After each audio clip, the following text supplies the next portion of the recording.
Un soleil radieux, quelques sifflets, mais anecdotiques par rapport à l'année dernière et un président presque en avance sur le programme officiel des cérémonies de commémoration. C'est assez rare pour être souligné.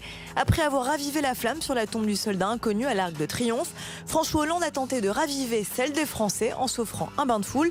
Du président des bisous à celui des selfies, il n'y a qu'un pas. Quand le chef de l'État s'improvise cadreur de selfies, il prend son rôle très à cœur, quitte à faire de l'ingérence artistique.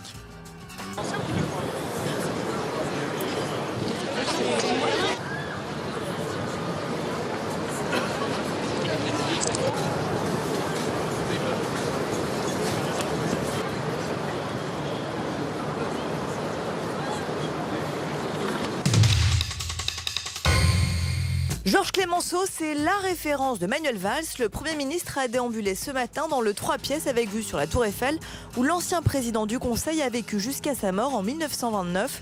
Il a admiré quasi religieusement les souvenirs de celui qui s'était autoproclamé premier flic de France. L'occasion pour Manuel Valls de lâcher une petite phrase, l'air de rien.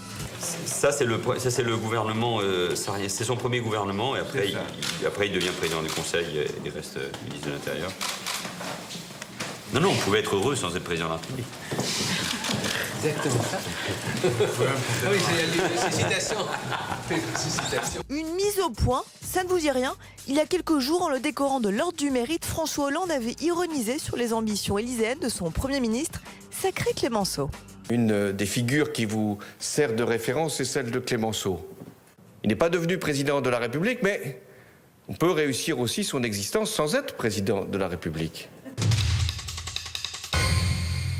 Nous avons eu un casse-tête, comme beaucoup d'élus, avec les fameux TAP, une mauvaise loi qu'il a fallu appliquer. Je voulais savoir qu'est-ce que vous comptiez faire avec cette loi qui nous a coûté beaucoup d'argent. Oui, il faudrait que vous traduisiez. Hein. Les TAP, c'est les rythmes scolaires, c'est ça? C'est ça. Les temps d'activité périscolaire. Okay. Pardon. Excusez-moi, mais c'est pour ça que j'ai un petit problème avec UMP.